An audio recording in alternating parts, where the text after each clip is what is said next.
So then the one penguin said to the other penguin, "What do I look like? A typewriter?" Again, we're live right now.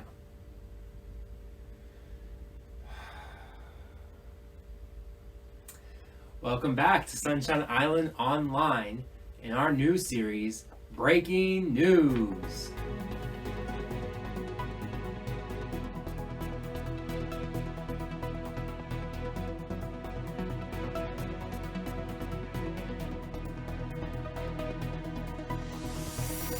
Today we're going to be talking about how words and actions don't always match. And we're going to take a little test called a Stroop test to see this play out a little bit. So, follow the instructions on your screen and play along.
That was hard, wasn't it? We wanted to read the word instead of saying what color the word actually was. Sometimes our words and our actions don't always line up, just like those words. And we're going to learn more about that today as we look at the book of Amos and a prophet who was trying to tell people that their actions were not matching what their words were saying. Has anyone ever heard of the term fake news? This is a term that we've been hearing a lot lately, and it's the idea that sometimes the news that's out there isn't always true. And so we have to learn what is true and what is fake. So we're going to play a little game. We're going to have a poll, and what I want you to do is at home, I want you to vote by either a thumbs up or a thumbs down on if you think these stories are true or false. Are you guys ready? First, here's the headline. Let me know if you guys think it's true or false. A chihuahua that can't walk befriends a bird that can't fly. Do you guys think that's true or false? True or false? That story is real. That is real news. That is a real story. There was a chihuahua that couldn't walk that befriended a bird that couldn't fly. Our next headline is a 12-year-old dog graduates college. Do you guys think that's real or do you think it's fake? That story is fake. Yeah, a 12-year-old dog did not really graduate college. Our next headline is that there was a man who was arrested for using his phone while riding a horse. Do you guys think that's real or fake? That story is real. It's a real story. All right, here's a headline that comes straight from Florida. Cold weather in Florida could cause iguanas to freeze and fall out of the trees. Do you guys think that's real or fake? That's real news. Yeah, we should know that. That happens. So when it gets really cold in Florida, the iguanas will actually get so cold inside that they'll fall asleep and they'll freeze and they'll fall out of our trees. That's crazy. Anywhere else in America, that would be the weirdest thing in the world. And it just happens here. Our last headline. 10-month-old baby becomes first ever county sheriff. Do you think it's real or fake?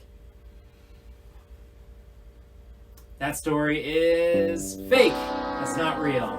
Not a real news. All right, that was fun. Oh, hang on. We have some breaking news.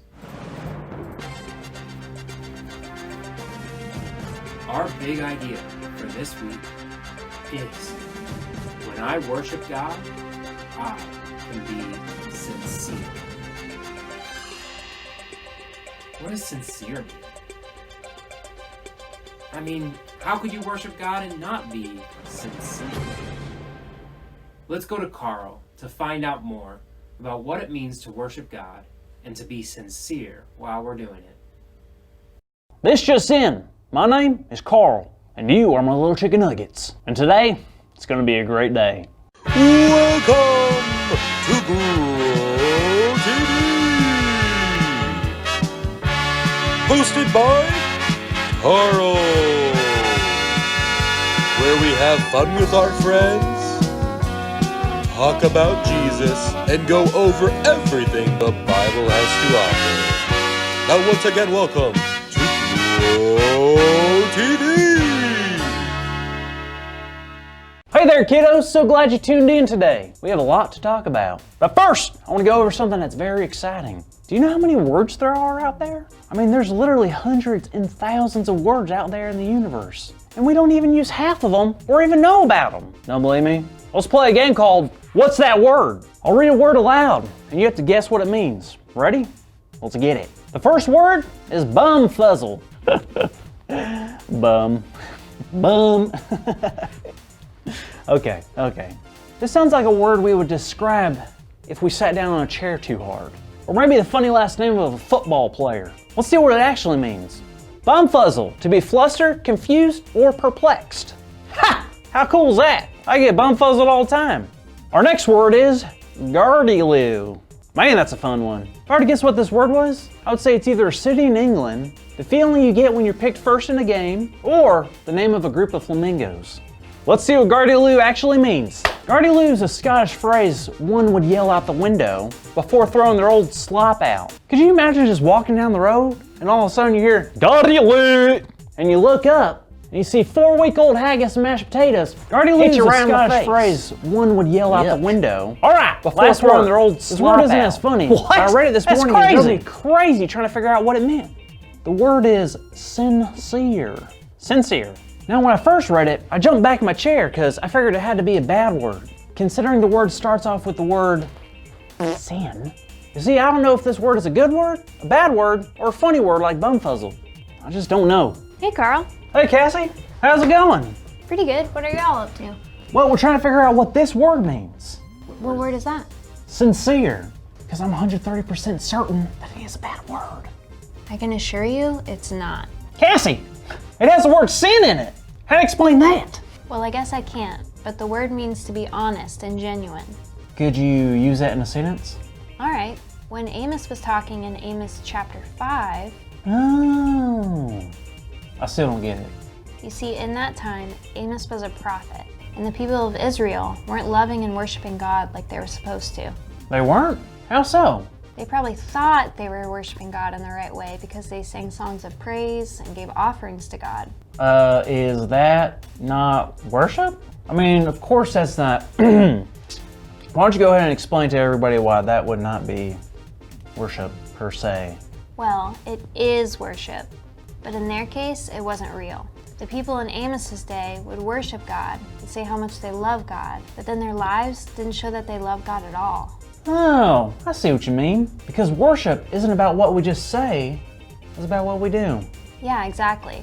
When we say we love God in our worship, we have to back that up with our actions. That includes being kind to others and generally trying our best to live in a way that pleases God. Wow, so worship isn't just about what we do at church. It's about how we live our lives? Yep, and that's where the word sincere comes in. We show that we're sincere when what we say matches what we do. Being sincere sounds awesome. I'm gonna try to be more sincere with everyone. But the most important thing is, when I worship God, I can be sincere. Hey Carl, that's our big idea. This just in, that's our big idea. Today's big idea is, when I worship God, I can be sincere. So let's say it all out loud on the count of 3. Ready? 1, 2, 3. When I worship God, I can be sincere. Yeah. Whoa, I can be sincere. And so can you. And Cassie, too. Sincere. Well, thanks for the help today, Cassie. no problem. I love having the chance to hang out with my favorite flibbertigibbet. Excuse me? You've never heard that word before? No, that's not a word, is it? It can't be. Is it? Flibbertigibbet? Flibbertigibbet?